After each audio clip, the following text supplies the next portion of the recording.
के तपाईहरु नर्मल क्यामेराबाट तपाईहरु भिडियो बनाउँदाखेरि ब्याकग्राउन्ड ब्लर हुँदैन, मात्रै डीएसएलआर मा ब्याकग्राउन्ड भिडियो ब्लर गर्न मिल्छ भने अब तपाईहरुको यो ट्रिकबाट तपाईहरु आफ्नो एन्ड्रोइड फोन या आइफोनबाट तपाईहरु भिडियो बनाउनु हुन्छ भने ब्याकग्राउन्ड ब्लर एकदम डीएसएलआर क्यामेरा जस्तो नै तपाईहरुले बनाउन सक्नुहुन्छ। त्यो पनि एक क्लिकमा। त्यो कसरी बनाउन सक्नुहुन्छ भने त्यो जान्नु अघि तपाईहरु भिडियो कस्तो लाग्छ भने लाइक गरिदिनु होला, मलाई फलो गर्न नबिर्सनु होला, भिडियो राम्रो लाग्यो शेयर गरिदिनु होला, तपाईसँग भइरा छैन भने कि भइहाल्यो भने कमेन्ट पनि गर्नु होला।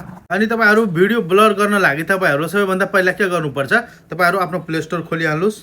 प्ले स्टोर खोलेसँगै तपाईहरु यहाँ सर्च गर्नु होला प्रिटी अप भनेर।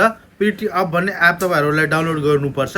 त्यो तपाईहरु डाउनलोड गरिहाल्नु होला र डाउनलोड गरेर तपाईहरु ओपन गर्नु होला। ओपन गर्नुहुन्छ भने यहाँ तपाईहरुले यस्तो इन्टरफेस खुल्छ। तपाईहरु अगाडि बढेर स्टार्ट छ, यसमा तपाईहरुले क्लिक गरिदिनु र यहाँबाट जुन पनि भिडियोमा तपाईलाई ब्लर चाहिन्छ भने त्यसलाई सिलेक्ट गरिहाल्नु। जस्तै मलाई यो भिडियोमा ब्लर चाहिन्छ भने म यसको सिलेक्ट गरिहाल्छु र यो भिडियो पनि म बनाइरहेको छु, त्यसमा पनि म ब्लर हाल्न मजाले सक्छु भने तपाईहरु पनि हाल्न सक्नुहुन्छ। यस्तो हेर्नु तपाईहरुले, यसमा तपाईहरुले ब्लर छैन ब्याकग्राउन्डमा, यसमा तपाईले ब्लर हाल्नलाई यहाँ साइडमा तपाईले ब्लर भन्ने अप्सन हुन्छ, यहाँ ब्लरमा क्लिक गरिदिनुस्। यहाँ ब्लरमा क्लिक गर्नुहुन्छ भने अटोमा तपाईले सिलेक्ट गरिहाल्नुस्। यो अटो भनेर अटोमा सिलेक्ट गरिहाल्नुस्।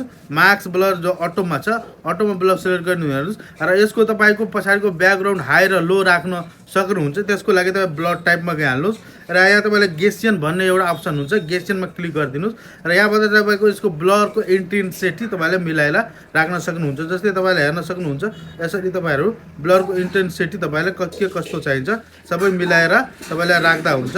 यति भइसक्दाखेरि तपाईहरु यहाँ राइटमा क्लिक गरिदिनुस् र तपाईहरु हेर्न सक्नुहुन्छ भिडियोको ब्याकग्राउन्ड ब्लर भइसकेछ। यस्तै भिडियोहरुको लागि तपाईहरु मलाई फलो गर्न सक्नुहुन्छ, किनभने केही न केही राम्रो तपाईहरुको लागि म ल्याइराख्छु छु।